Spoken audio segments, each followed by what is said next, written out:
ফলতা বিধানসভায় 21শে মে পুরো ফলতায় পুনর্নির্বাচন ঘোষণা করেছেন জ্ঞানেশ কুমারের নির্বাচন কমিশন। প্রশ্ন এক, যে আপনাদের বজ্রআটুনি কি তাহলে ফসকা গেল?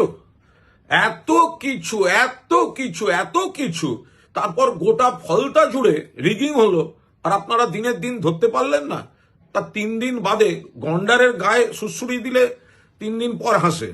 তো আপনাদের কি এত রিগিং হলো যে ডে অফ ইলেকশন ধরতে পারলেন না? প্রশ্ন 2, আপনাদের মুজরো সিংহাম, সে তো এত ডায়ালগ সে দাঁড়িয়ে রইল, আর এত রিগিং হলো, তো ওকে আগে সাসপেন্ড করুন।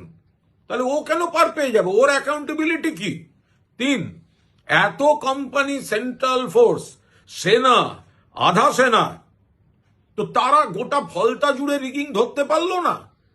ফলে যেটা করেছে নির্বাচন কমিশন সেটা সম্পূর্ণ রাজনৈতিক উদ্দেশ্য প্রণোদিত, এবং যখন যে সময় এই পুনর্নির্বাচনের নির্দেশ দেওয়া হয়েছে ততক্ষণে 230-এর বেশি আসন নিয়ে মমতা বন্দ্যোপাধ্যায় সরকার গঠন করে ফেলেছেন, এবং ফলতাতেও আবার তৃণমূলের প্রার্থী জিতবেন। আপনাদের শুধু পণ্ডশ্রম হচ্ছে।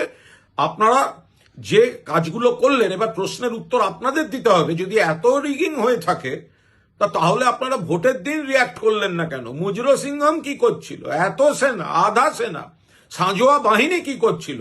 ঘুম ভাঙলো 3 দিন পর রাজনৈতিক ছক কষে। ফলে এটা প্রহসনের সিদ্ধান্ত নিলেন এই জ্ঞানেশ কুমার অ্যান্ড কোম্পানি।